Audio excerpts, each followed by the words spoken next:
መልእክት የማስተላልፈው ቅዱስ ሲኖዶስ ነው እዛው ውስጥ መግደያ ያላችሁ ይቅርታ አልተጠየቀበት እውነት ብቻ ነው የሚያሸንፈው እስላሞች ላይ የሆነ አይነት ዘመቻ እንዲከፈት ትምክህቴ ማን ነው እሱ ነው ቤታቸው አልተለኮሰም በእሳ ይሄም ማጨዳ አለው ይያሉ አመፀኞች ይቀጣሉ ይሄ ሐሳብ ነው ወንጀል ሆኖ እነዚህ የቤተክርስቲያን አጥቂ አካላት አንደኛ ሙስሊሞች ናቸው ወላዲቷ ታውን ወላዲቷ ሰላም ጤና ይስጥልን ወደ ያሪኮ ሚዲያ ቤተሰቦች እንዴት ናችሁ እንዴት ከረማችሁ እኛ አለን እግዚአብሔር የተመሰገነ ይሁን ዛሬ መንገዴ ባላዲስና ወቅታዊ በሆኑ ቪዲዮዎች መተናል በዛሬ ቪዲዮ በጋሻው ደሳለኝ በድጋሚ ቤተክርስቲያንን በመሳደቡ አሁንም ከባድ ተቃውሞ እየደረሰው ይገኛል እሱ ብቻ አይደለም ሊቀመዘምራን ቴዎድሮስ ዮሴፍም እንግዲህ ከተለያዩ ቦታዎች ከባድ ተቃውሞ እየደረሱት ይገኛሉ ለምንድነው የተቃወሙት ያሉት እሱንም ቪዲዮ የምናስመለክታችሁ ይሆናል በስውሯ ማርያምም እጅግ አስገራሚ ታምር ተፈጥሯል እሱንም ቪዲዮ በዛሬ የምናሳያችሁ ይሆናል ከምን ጊዜውም በላይ የእናንተ ላይክ ለዚህ ቻናል ያስፈልጋልና ሁላችሁም ይሄን ቪዲዮ ስትጀምሩ ላይክ እያረጋችሁ ጀምሩት እያልን ቀጥታ ወደ መጀመሪያው ቪዲዮ እናልፋለን የሚተች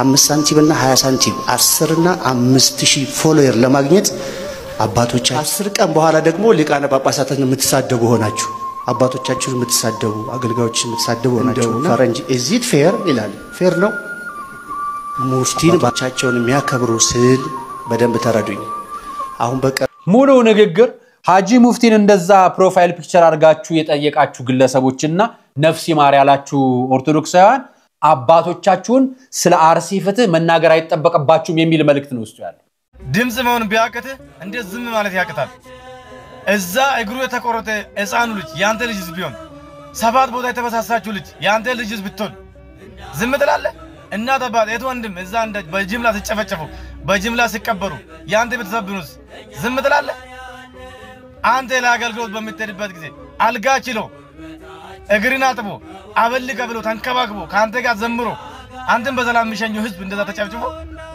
እዚህ ጋር አባቶች ተናገራል ማን ነው አባቶች የተናገረው ሲጀመር አባቶች ኃላፊነታቸውን አልተወጡም ኃላፊነታቸውን ተወጡ ኦርቶዶክሳውያን የተረዱ ነው መብት አስከብሩ ነው ተባሉ አይደል ሌላ ምን ተባሉ አቡነ አይረዳው እኔ አባት ነው በአንድ ወረዳ ውስጥ 150 ኦርቶዶክሳውያን ሲገደል ሄዶ ያልጠየቀ ወዲው ያላስናናው ፍታቱን ካንተ ደረግለት ያላደረገ ሰው ያኔ አባት ነው ማን ነው ማከብሩ በማይመለከት ዝም ብለህ ተፈትፋለህ ዝም አትልም ለቤተክርስቲያን ድምጽ ነው ታውቃለህ አንተ በዩቲዩብ ዘምሬ ብር ከመሸከል ውስጥ ምን አድርግላት ታውቃለህ ቤተክርስቲያን እዚህ መጥተህ ሌላ ወሬ ታወራለህ ካንተ ማይጠበቅ ነገር ነው ያደርገው እንግዲህ ሊቀመዘምራን ቴዎድሮስ የገጠመ ያለው ተቃውሞ ይሄንን ይመስላል በአርሲ ጉዳይ እንግዲህ አባቶችን ለምን ተናገራችሁ በሚል በሰጣው አስተያየት እንግዲህ ከተለያዩ ቦታዎች ተቃውሞዎች የተሰሙበት ይገኛል ብዙዎችም ደግሞ ይሄን ድምጽ መሆን የነበረባችሁ እናንተ ነበራችሁ እኛ ግን ድምጽ ስንሆን ስለምን እኛን ተቃወማለህ እያሉት ብዙዎች እየታቹት ይገኛሉ ማለት ነው እስቲ ከዚህ በመቀጠል ደግሞ አባቶችን በእውነት መናገርም ወይም ደግሞ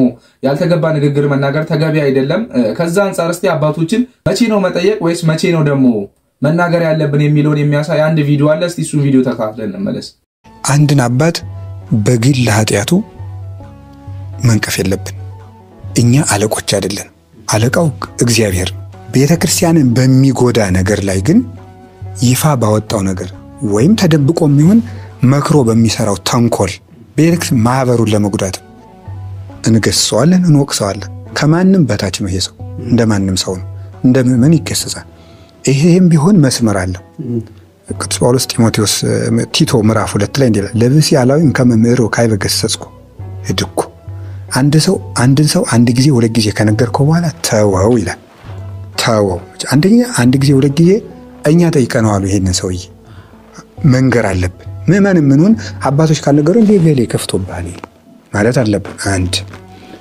ይሄ ሰውዬ ግን አንድ ጊዜ ሁለት ጊዜ ገስጸው ካልሰማ አምሮ ለካላን ከማላዊ ውጡ ሌላ ሰው ጨምሮ እንዳይጠፋ ወንጀለኛ መሆኑን ለሌላ ሰው አሳውቅበት ይላል ሃይማኖታዊ ጉዳይ ቤተክርስቲያንን የሚጎዳ ነገር ከሆነ እናሳውቅበታለን እና በአደባባይ ቤተክርስቲያንን የሚጎዳ ስራ የሚሰራን ሰው ዝም እንለው አይገባም እስከ መጨረሻው ጫፍ ቢሆን የመጨረሻው ጫፍ ማለት የመጨረሻው ቤተክርስቲያን ማዕረጉ ላይ ያለም ሰው ቢሆን ዝም አይባልም አባታችን ቃሎትን ያሰማልን እንግዲህ እንደተመለከታችሁት አባቶች ሊስቱ ይችላሉ እነሱም ሰው ናቸውና ስለዚህ አሁንም እየተፈጠረ ያለው ነገር እንደዚህ ነው ስለ ቤተክርስቲያን ጉዳይ ምዕመናን ሲገደሉ ዝም ስላሉ አባቶች በሆነ ዝም ማለት የለባችሁም እናንተ ናችሁ ድምጽ መሆን ያለባችሁ ብሎ ነው እንግዲህ ህዝቡ ሆ ብሎ የተነሳው ማለት ነው ይህ ደግሞ ትክክለኛ ነገር እንደሆነ ያው ከአባታችን መረዳት እንችላለን ማለት ነው እስቲ ከዚህ በመቀጠል ደግሞ በጋሻው ደሳለኝ እንግዲህ አሁንም በአዲስ ቪዲዮ መጥቷል። ቤተክርስቲያንን ስም ማጥፋትና ማጠልሸትም ተያይዞ ይዞታል። እስቲ እሱን ቪዲዮ ተከታትለን እንመለስ። አንተ ምን አደረግህ? ይሄን መልእክት የማስተላልፈው ቅዱስ ሲኖዶስ ነው። እዛው ውስጥ መግደያ ያላቸው ይቅርታ አልተጠየቀበትም። እውነት ብቻ ነው የሚያሸንፈው። እስላሞች ላይ የሆነ አይነት ዘመቻ እንዲከፈት ትምክህቴ ማን ነው? እሱ ነው። ቤታቸው አልተለኮሰም በእሳት። ይሄም አጨዳ አለው እያሉ አመፀኞች ይቀጣሉ። አትሽቁ።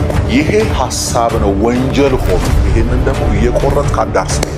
ይህ ቡድን በኢትዮጵያ ኦርቶዶክስ ተዋሕዶ ቤተክርስቲያን ማህበረ ቅዱሳን ውስጥ ቀደም ሲል የነበረና በኋላ ግን አፈንግጦ በመውጣት የራሱን ፖለቲካዊ እንቅስቃሴ በኃይል በአፈሙዝ እመልሰዋለሁ ብሎ በገሃድ ተደብቆ አይደለም ተገልጦ ፖለቲካዊ እንቅስቃሴ የሚያደርግ መርዛማ ቡድን ነው።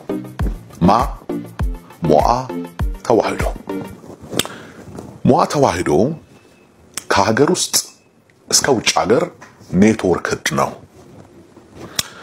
መደበቂያው የኢትዮጵያ ኦርቶዶክስ ተዋሕዶ ቤተክርስቲያን ናት። ዓላማው ቢቻል ያከተመውን ያበቃውን ጥንታዊውን የዘውድ አገዛዝ ወደ ምድራችን ለመመለስ ነው። ይህ አክራሪና ተገንጣይ የፖለቲካ ቡድን ወይንም አንጃ ለሪቬንጅ ያቀባበላቸው ታርጌት ግሩፖች አሉት።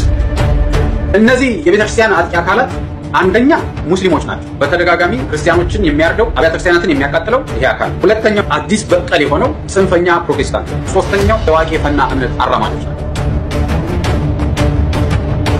የዚህ ቡድንን መርዛማ አካሄድ ለማታውቁ አንዳንዴ ዋሃን ጥቂት መልኩን እንድታውቁት አንድ 4 ነጥቦችን እነግራችኋለሁ በደፈናው ማለት ነው።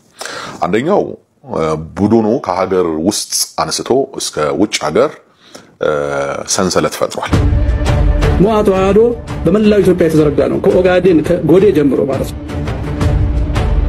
ሁለተኛው ቡድኑ የተደበቀው ወይንም ያለው የሃይማኖት ካባ ውስጥ ነው።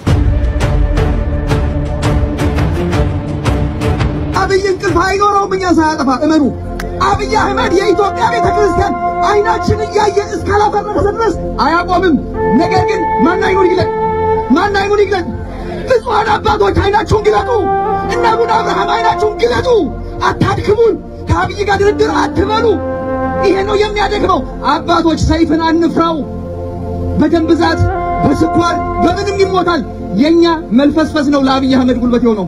ሶስተኛው ቡድኑ ብዙ ጊዜ አሰምቶ ከጮኸ ድምጹን ካሰማ በሌሎች ብሔር ብሔረሰቦች ጉዳይ ሳይሆን በአንድ ብሔር ጉዳይ ነው ድምጹን የሚያሰማው ማለት ነው። እሱንም ያንን ብሔር ወዶት ደግፎት ሳይሆን ማጆሪቲ ነው ብሎ ስለሚያምን ከዚህ ብሔር በስተጀርባ ደግሞ እኔ የምፈልጋቸው ነገሮች አሉ ብሎ ስለሚያምን ከዚህ ብሔር ጋር በተገናኘ ነው የሚንቀሳቀስ። እንግዲህ እንደተከታተላችሁት ነው በጋሻው ደሳለኝ እንግዲህ በኢትዮጵያ ኦርቶዶክስ ስም እንግዲህ የሚነግዱ አካላት እንዳሉ ግልጽ ነው። እነዛን አካላት እንግዲህ የኢትዮጵያ ኦርቶዶክስ ቤተክርስቲያን ናት ታሰማራቸው ወይም ደግሞ ከሷ ነው ትእዛዝ የሚቀበሉት። በሷ ስር ሆነው ነው እንግዲህ የተለያዩ ሀገሪቷ ላይ የረብሻ እንቅስቃሴዎችን የሚያደርጉት እያለ ይገኛል። እንግዲህ በጋሻው እንደተመለከታችሁት በጣም አጥንቶ ሴራውን ጽፎት ነው ይዞ የመጣው ማለት ነው። እንዳያችሁት መነጋገሪያ ለመሆን ነው በጣም አጥንቶበት የመጣው ማለት ነው። በባለፈው ይዞ በመጣው አጀንዳ ብዙዎች ስለተቃወሙት የራሱ እምነት ተከታዮችም ጭምር ማለት ነው። አሁን ደግሞ ሌላ አጀንዳ ለመስጠትና መነጋገሪያ ለመሆን ነው ይሄንን ቪዲዮ ይዞ የመጣው ማለት ነው። አሁን እንግዲህ ባለፈው ብዙ ተቃውሞች እንደደረሱበት ይታወቃል። አሁን ደግሞ ያለው ሐሳብ ምንድነው? በእነዛ ቪዲዮዎች ዙሪያ ይቅርታ ከመጠየቅ ይልቅ ራሱን ለመከላከል ነው እንግዲህ እንደዚህ አይነት ነገሮችን እያጋለጠ ያለው። እውነት ሞዓ ተዋሕዶ ምንድነው የሚለውን ደግሞ የምትፈልጉ ከሆነ ሐሳብ አስተያየታችሁን በኮሜንት አስቀምጡልንና ሙሉ ቪዲዮ ስለሱ የምንሰራ ይሆናል። እስቲ ከዚህ በመቀጠል ደግሞ በማህተባችን እየተገደልን ነው የሚሉ ድምጾች በስተዋሉ። እስቲ እሱን ቪዲዮ ተመልክተን ነው እንመለስ። የት ሰፈር ሄዳችሁ ነው ማህተብ ያስፈታችሁ? አለቃ በላይኛው በታችኛው ቅያስ አስፈተናል። አሁን የቀረን ታች መንደር ነው።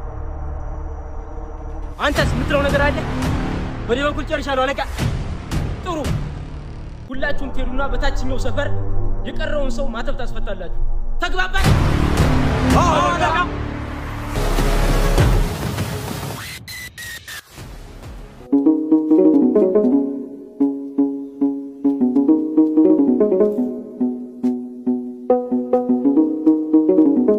ይሉና ታንገታቸው ማተቡን ፍቱት አንተ ማተቡን ፍታ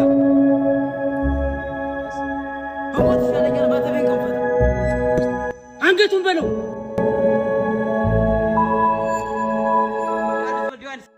ማተባቸውን ፍቱ እያሉ እዛ እየደበደቧቸው ነው ምን አልክ በመድኃኒዓለም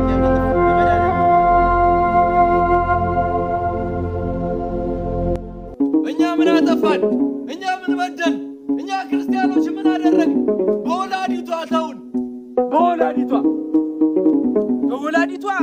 እንግዲህ እንደተመለከታችሁት ነው አሁንም በእውነት በአብዛኛው በኢትዮጵያ ክፍል ማለት ነው ክርስቲያኖች በማተባቸው ምክንያት እዚህ እየተገደሉ እየተጨፈጨፉ ይገኛሉና አሁንም ለነሱ ፍትህ እንላለን አሁን እንግዲህ አባቶችን በእውነት እንግዲህ አምዳ አባትነታችሁ በየቦታው ለሞቱ ላሉ ወገኖቻችን ድምጽ ሆኑ እንላለን እሺ ከዚህ በመቀጠል ደግሞ ያው በአብዛኛው ኦርቶዶክሳውያን ዘንድ የተለመደ አንድ ንግግር አለ እኛ ስንሞት ክርስቲያኖች እንበዛለን የሚል ማለት ነው በእውነት ይሄ ንግግር ትክክል ነው ወይ ቀጣይ ባለው ቪዲዮ ተመልክተን እንመለስ ስንሞት እንበዛለን ይላል ዘምራል ከሞት ምን ይበዛል ጅሪ ምን ይበዛል ሙታ የለ እንደ አይነት የሚያፈዝ አደንግዝ አፍዛል እንደ አይነት አስማት በጣም እጅግ በጣም የሞተ ህሊና ነው የሚለው እንዴ ከሞት እንበዛለን ይላል እንዴት ሆኖ ነው የምትበዛው በስተናል እንዴ ሰው እየቀነሰ እያጠረ እየደከመ ስንት ነው ዘግተን የመጣን አብያተ ክርስቲያናት ስንት ነው ኦርቶዶክስ ተፈናቅሎ ቦታ ያጣው ስንት ነው ባዶ የሆነው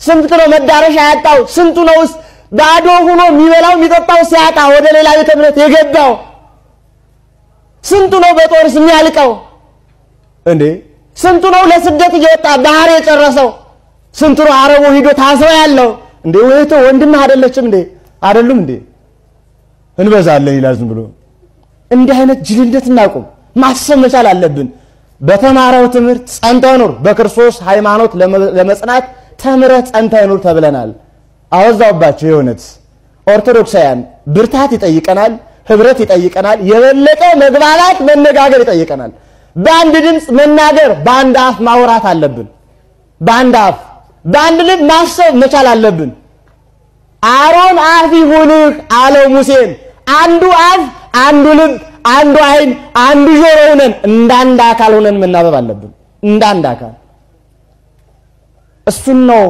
ቤተክርስቲያናችን ትምህርቷም ድምጿም ይነግረን ዛሬ አምላካችን በቸርነቱ ቤታችን ያቆይልን አንድነታችን ያጽናልን የእውነት ሁሉ ነገር ቀላል ነው አንድ ሆኖ ማሰብ ነው ከባድ አንድነታችን እግዚአብሔር ያበርታል ለመመራችን ቃሎትን ያሰማልን አሁን እንግዲህ ብዙ ጊዜ ክርስቲያኖች እንደዚህ እንላለን ስንሞት እንበዛለን ወይም ደግሞ ክርስቲያን እንደ ክሪ ይቀጥናል እንጂ አይበጠስም የሚሉ አባባሎች አሉ እንግዲህ አሁን ያሉ እነ ቱርክን ወይም እነ ሶሪያን መመልከት ይቻላል እንግዲህ በፊት በብዛት አማኛቸው የክርስቲያን እምነት ተከታይ ነበሩ አሁን ላይ እንግዲህ ዞር ብለን ስንመለከታቸው በምን እምነት ላይ ነው ያሉት የሚለውን አብያተ ክርስቲያናታቸው አብዛኛዎቹ ወደ መስጊድነት ተቀይረዋል እንግዲህ እነዚህ ነገሮች እያየን እንግዲህ ስንሞት እንበዛለን ማለት በእውነት በጣም ጥያቄ ውስጥ የሚያስገባ ጉዳይ ነው በቀጣይ ደግሞ በስውሯ ማርያም እጅግ በጣም አስገራሚ ታምር ተፈጥሯል ምንድነው ይሄ ታምር የሚለውን በቀጣይ ቪዲዮ ተመልክተን እንመለስ በስውሯ ማርያም ገዳም ምን ተፈጠረ በስውሯ ማርያም ታምር ተፈጽሟል ይሄ ከላይ በምስሉ ላይ የምትመለከቱት አባት ልጁ ለብዙ ጊዜያት ፓራላይዝድ ሆናና